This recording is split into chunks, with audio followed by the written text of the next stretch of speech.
Hello everyone, welcome to the channel. তো আমার রাতুর উঠে গেছে 2-3 দিন আগে। কালকে মানডে, কালকে আদ্রিককে নিয়ে আসবে আদিত্য। তো তোমাদের সাথে বলেছিলাম যে শেয়ার করব আমার প্রেগনেন্সি জার্নি আর আমার পোস্ট প্রেগন্যান্সি জার্নি, মানে মাদারহুড জার্নি যেটাকে বলে। তো এইগুলো আমি বলেছিলাম যে কী আমি এক্সপিরিয়েন্স করেছি সেগুলো তোমাদের সাথে শেয়ার করব। তো সবার ফার্স্টে আমার মনে হয় কম্পেয়ার করে বললে খুব ভালো হবে। সবার ফার্স্টে আমি স্টার্ট করি আদ্রিকের টাইমে আমার কী কী হয়েছিল। তো আদ্রিক হয়েছিল 23শে নভেম্বর। আমি এপ্রিলের 2021 সালে এপ্রিলের 17 তারিখ, আমার এখনও ডেটটা মনে আছে। ওই ডেটে অ্যাকচুয়ালি আমাদের ভোট পড়েছিল। তো ওই দিন সকালে আমি জানতে পেরেছিলাম যে আমি প্রেগনেন্ট। তো প্রেগনেন্সির ফার্স্ট 3 মাস তো খুব উইকনেস একটা থাকেই, মর্নিং সিকনেস একটা ছিল।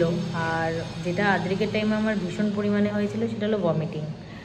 মানে আমার মনে আছে আমি ডেলিভারির আগের দিনেও আমার বমি হয়েছিল, এত পরিমাণে ভমিটিং হতো। তো প্রায় সারাদিনে আমি 5-6 বার বমি করতাম, কিছু খেতে পারতাম না। মুখে কোনো রকম কোনো টেস্ট ছিল না আমার। ফার্স্ট 5 to 6 মান্থ আমি যা ভাত এসে খেতাম, মাছ মাংস এগুলো তো কিছু খেতেই পারতাম না। কোনো রকম কি বলবো, ভেজ জিনিসও খুব কমই খেয়েছি। ননভেজ তো একেবারেই খেতে পারতাম না। আর যা খেতাম বমি হয়ে যেত। তো শেষ অবধি ওই মুড়ি, বমি করার পরে আমাকে ওই মুড়ি খেতে হতো। তো আমার আদ্রিকের টাইমে পুরো প্রেগনেন্সিটাই মনে হয় অলমোস্ট মুড়ি খেয়ে কেটেছে। আর লাস্টের 3টে মাস যাও আমি খেতে পেরেছিলাম, সেটাও আমি ওই গোবিন্দভোগ চালের সিদ্ধ ভাত, ঘি এগুলোই সাধারণত খেতে পারতাম। আর ঘরের ওই ডাল ভাত না খেতে পেরে না, এরকম একটা ব্যাপার। খেতে বসেও আমার টেবিলের মধ্যে অনেক দিন এরকম হয়েছে যে আমি বমি করে ফেলেছি, আমি কন্ট্রোল করতে পারিনি, বাথরুম অবধি ওয়াশরুম অবধি যেতে পারিনি। তো এরকম দিনও গেছে। তো যেটা হয়েছিল ওর 23শে নভেম্বর আমি ফার্স্ট টাইমে চেয়েছিলাম যে নর্মাল ডেলিভারির জন্য চেষ্টা করেছিলাম। তো আমার ডেট দিয়েছিল 1 ডিসেম্বর, আর 22শে নভেম্বর বাবা মার অ্যানিভার্সারি। তো ওই দিনকে আমরা প্ল্যান করেছিলাম যে এরকম বারবিকিউ নেশন থেকে বাইরে থেকে এনে খাওয়া হবে, যেহেতু আমি তখন বেরোতে পারতাম না অতটা, আর একদম শেষের মোমেন্টে ছিল। তো খাওয়া দাওয়া আমরা রাত্রিবেলা ডিনারে ওই বারবিকিউ নেশন থেকে সব আনা হয়, সব খাওয়া দাওয়া করি। তো হঠাৎ করে আমার রাত 1টার থেকে একটু পেন স্টার্ট হয়। পেন আমার কোমর দিয়ে কীরকম একটা অস্বস্তি লাগে। তখন আমি তখনও ভাবছি যে না, হয়তো এইসব খেয়েছি কোনো রকমভাবে গ্যাস অম্বল হয়ে গিয়ে। তো কনস্ট্যান্টলি আমি জল খাচ্ছি, টয়লেট করছি, বারবার করে এরকম হচ্ছে। তারপরে আমার মনে হচ্ছে বারবার করে আমার পটি পাচ্ছে, এই ফিলিংসটা হলো। এই করতে করতে মোটামুটি 4টে-5টা অবধি আমি 4টে অবধি আমি এরকম বারবার ওয়াশরুম যাচ্ছি, জল খাচ্ছি আর বারবার টয়লেট করছি। 5টা থেকে আমার তলপেটে ব্যথা শুরু হয়। তখন আমি আর থাকতে পারি না। তখন আমি আদিত্যকে ডাকি যে এরকম আমার ব্যথা করছে, চলো। তো ডাক্তার আমাদের বলেছিল যে যদি কোনো এরকম এমার্জেন্সি হয় আর ফোনে যদি না পাও তাহলে ডিরেক্ট ওনার বাড়ি চলে যেতে। তো আমরা সেই মতো ওনার বাড়ি চলে যাই। তখন উনি চেক আপ করে বললো না, নর্মাল ডেলিভারি হওয়া পসিবল না, কারণ বেবির মাথা ঘোরেনি আর কিছু প্রবলেম হয়তো হয়েছিল। মেবি বললো না, তোর রিস্ক হয়ে যাবে। তো ওই জন্য তখন আমাকে সকাল 7টার সময় উনি চেক আপ করলেন। তো আমাকে বললেন তুই এক্ষুনি গিয়ে ভর্তি হয়ে যা, হসপিটালে অ্যাডমিট হয়ে যা। তো আমি অ্যাডমিট হলাম। 9টা, 9:30টার মধ্যে আদ্রিক হয়ে গেল। তো পরে আমি জানলাম যে আদ্রিক অ্যাকচুয়ালি ময়লা ওটা হয় নার্ভাসনেসের জন্য। অনেক সময় বাচ্চারা নোংরা খেয়ে ফেলে কি এরকম কিছু, তো যার জন্য উনি নর্মাল ডেলিভারি তখন রিস্কটা নেননি। তো এই হয়েছিল আদ্রিকের টাইমে।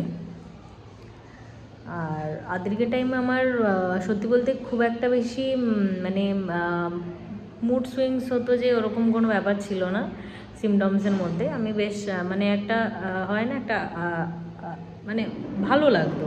প্রেগনেন্সিটাকে আমি এনজয় করেছি, যত কষ্ট হোক না কেন আমি এনজয় করেছি।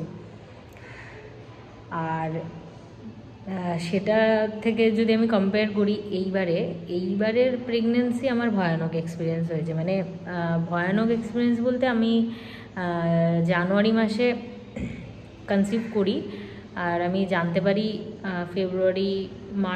ফেব্রুয়ারির লাস্টে। তো ফার্স্টের দিকে আমার মানে এবারে ফার্স্ট থেকে আমার ভমিটিং স্টার্ট হয়ে গেছিলো। আর ভমিটিংয়ের সাথে যেটা মানে ইনিশিয়ালি শুরু হয়ে গেছিলো সেটা হলো ইউরিন বেরিয়ে যাচ্ছিলো আর স্টুল বেরিয়ে যাচ্ছিলো। তো মানে এটা আমার কাছে একটা ভয়ানক এক্সপিরিয়েন্স। মানে আমি কোথাও বেরোতে গেলে আমার ভয় লাগতো যে আমার রাস্তাঘাটে বমি না পেয়ে যায়, আর বমি যদি আমার একবার হয় তাহলে আমার স্টুল বেরিয়ে আসবে। তো আমি এই প্রেগনেন্সিতে কোথাও যার জন্য বেরোইনি। আমি একমাত্র আমাদের বাড়ি আর মানে আমার বাপের বাড়ি আর এই বাড়ি, এই দুই বাড়ি আমাকে করতে হয়েছে। তারপরেও মানে এবারে মুড সুইংস, ভয়ানক মুড সুইংস ছিল। তো সারাদিন একটা খিটখিটে লাগতো, শরীরেও মানে প্রচণ্ড একটা মানে কষ্ট হতো, এইসব ফিলিংসগুলো হয়েছে। আর বমি এইবারেও আমার ছিল, এবারেও যে বমি ছিল না তা না, এবারেও আমার মোটামুটি 7 মান্থ অবধি আমার বমি ছিল, তারপরে আমার বমিটা বন্ধ হয়।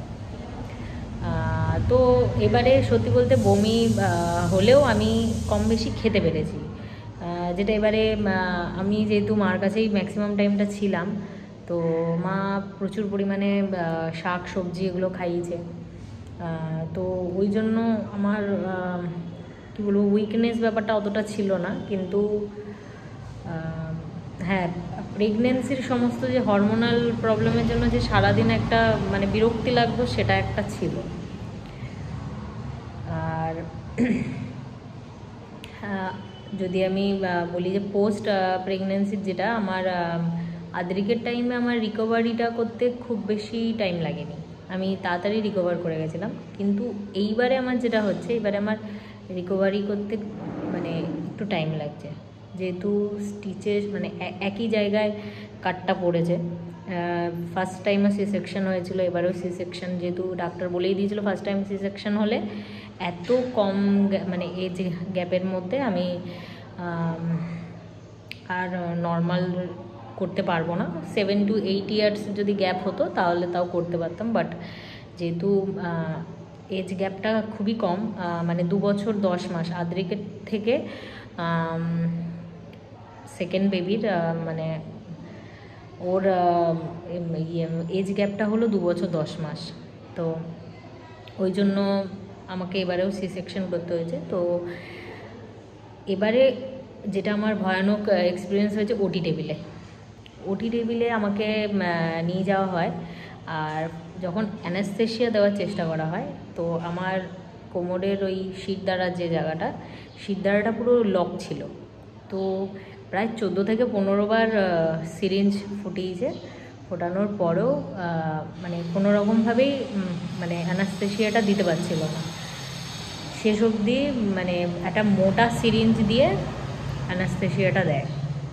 মানে আমি পরে আমি দেখলাম মানে হসপিটাল থেকে ফিরে আসার পরে অলমোস্ট 15 বার আগে চেষ্টা করা হয়েছে, তারপরে আমাকে ওই মোটা সিরিঞ্জটা দিয়ে অ্যানাস্থেশিয়া দেওয়া হয়। আর আমি এবারে আমার কিউবেক সার্জারিটা হয়েছে, একবারে আমি করে নিয়েছি। তো ওটাতেও একটা মানে রিস্ক হয়ে গেছিলো, যে ডাক্তার নিজেই বলছিল যে আমার ওটা করতে গিয়ে নার্ভগুলো এতটাই সেন্সিটিভ যে নার্ভগুলো ছিঁড়ে যাওয়ার মানে চান্স ছিল। তো ওখান থেকেও ডাক্তার অনেক করেছে। এটা একটা মানে ভয়ানক একটা এক্সপিরিয়েন্স। আর আমার মানে ওটি টেবিলে ওই অ্যানাস্থেশিয়ার জন্য প্রায় 15 থেকে 20 মিনিট আমার ওটা করা হয়। মানে লিটারালি আমি ঠাকুরের নাম করছি, আমার চোখ দিয়ে মানে জল পড়ছে। মানে শেষ অবধি ডাক্তারের যিনি অ্যাসিস্ট্যান্ট ছিলেন উনি অবধি মানে আমাকে জড়িয়ে ধরে উনিও ঠাকুরের নাম করছে। মানে এটা ভীষণ মানে একটা ভয়ানক এক্সপিরিয়েন্স হয়েছে। তো যাই হোক, ঠাকুর সহায়। আর ফাইনালি মানে হয় না যে একটা ছেলের পরে সবাই চায় যে একটা মেয়ের আশা থাকেই। তো ফাইনালি আমাদের ফ্যামিলিটা কমপ্লিট হয়েছে, এটা খুব একটা আনন্দের বিষয়। তো এই ছিল আমার প্রেগনেন্সির জার্নিটা। তো দুটো জার্নি আমি বলবো না যে প্রেগনেন্সি জার্নি প্রত্যেকটা মেয়ের কাছে এক একজনের কাছে এক এক রকম হয়। তো সবাই হয়তো আলাদা আলাদা প্রবলেম ফেস করে, কিন্তু আমার মনে হয় ফার্স্ট প্রেগনেন্সির থেকে সেকেন্ড প্রেগনেন্সি আমার জন্য খুব খতরনাক ছিল। আর সেকেন্ড প্রেগনেন্সিতে আরেকটা জিনিস আমার যেটা হয়েছিল সেটা হলো প্রচণ্ড পরিমাণে ইচিং, যেটা আমার ফার্স্ট টাইমে হয়নি। এই সেকেন্ড টাইম আমার এত পরিমাণে ইচিং শুরু হয়েছিল, আমার সারা গা হাত পা চুলকাতো। আর মানে আমার কনস্ট্যান্টলি মানে সারা জায়গায়, মানে সে মুখ থেকে শুরু করে গা হাত পা থেকে শুরু করে, আর সবসময় মনে হতো যে না কিছু দিয়ে আমি ওটাকে মানে চুলকাই ইসে করি, এরকম একটা সেসব দিক কিছু জায়গায় কেটে যাচ্ছিলো চুলকাতে, মানে এত পরিমাণে ইচিং হয়েছিল। আর ফার্স্ট টাইমে আরেকটা যেটা হয়েছিল আমার দুটো ইসের ক্ষেত্রেই, দুটো প্রেগনেন্সিতেই, সেটা হলো লাস্টের দিকে হঠাৎ করে জানি না মানে এই লাস্ট 1-1.5 মাস ধরে ওই প্রেগনেন্সিতেও হয়েছিল, এই প্রেগনেন্সিতেও প্রচণ্ড পরিমাণে কাশি। সেই কাশিটা আমার কোনো রকমভাবেই যাচ্ছে না। আমি মানে ভেপার নিচ্ছি, গার্গিল করছি, কাশির সিরাপ যেটা ডাক্তার রেকমেন্ড করেছিল সেটা খেয়েছি। ফার্স্ট প্রেগনেন্সিতে তো আমাকে অ্যাজিথ্রোমাইসিন অবধি দিয়েছিল, সেটাতেও কোনো কাজ হয়নি। মানে এত পরিমাণে কাশি আমার। আর লাস্ট টাইমে ওই কাশির জন্য আমার পেটে প্রচণ্ড প্রেশার লাগতো আর ইউরিন বেরিয়ে যেত। এমনি লাস্টের দিকে এই প্রবলেমগুলো হয়ই, কিন্তু এই কাশির জন্য আমাকে আরও এগুলো বেশি পরিমাণে ফেস করতে হয়েছিল। যাই হোক, আলটিমেটলি সব ভালোভাবে হয়ে গেছে। আর এখনও একটু ব্যথা বিষ অবশ্যই আছে, সবেমাত্র 15 ডেজ হয়েছে আমার মেয়ে হয়েছে। তো একটু রিকভারি করতে টাইম লাগবে। ডাক্তার অলরেডি বলেছে যে 3 মাস অন্তত পক্ষে একটু কেয়ারফুলি থাকতে। তো এই 3টে মাস একটু কেয়ারফুলি থাকলেই আশা করি ঠিক হয়ে যাবে। বাট হ্যাঁ, আমার মনে হয় যে যেটা অ্যানেস্থেশিয়ার জন্য এবারে আমার হতে পারে সেটা হলো ব্যাক পেন। অলরেডি আমার ব্যাক পেন প্রচণ্ড পরিমাণে হচ্ছে, কিন্তু কিছু করার নেই। তো ওটার জন্য আমি বেল্ট ইউজ করব। ডাক্তারকে জিজ্ঞাসা করব যে আমার মানে কতদিন পর থেকে আমি বেল্ট ইউজ করতে পারবো না পারবো, সেই মতো আমি বেল্টটা ইউজ করব, যাতে আমার কোমরের পেনটা কিছুটা রিকভারি হয়। যাই হোক, এই ছিল আমার জার্নি, দুটো প্রেগনেন্সি জার্নি। তোমরাও জানাতে পারো যে কীরকম তোমাদের প্রেগনেন্সি জার্নি ছিল, মানে মোস্ট ভয়ানক এক্সপিরিয়েন্স তোমাদের কী ছিল প্রেগনেন্সির মধ্যে, সেটা তোমরা অবশ্যই কমেন্টে জানাতে পারো। তো কালকে আদ্রিকের সাথে ফাইনালি ওর বোনও দেখা হবে, তোমাদেরকে ওটা শেয়ার করব, ইচ্ছা আছে। যদি আদ্রিকের মুড হয়, এখন ও খুব মুডি হয়ে গেছে, তো ওকে নিয়ে কোনো রকম কোনো ভিডিও করা কিংবা এসে খুব মুশকিল হয়ে যায়। বাট ও যদি কোঅপারেট করে সেটা আমি অবশ্যই তোমাদেরকে দেখাবো, জানাবো। তো দেখা হচ্ছে নেক্সট ব্লগে। Tata, bye bye.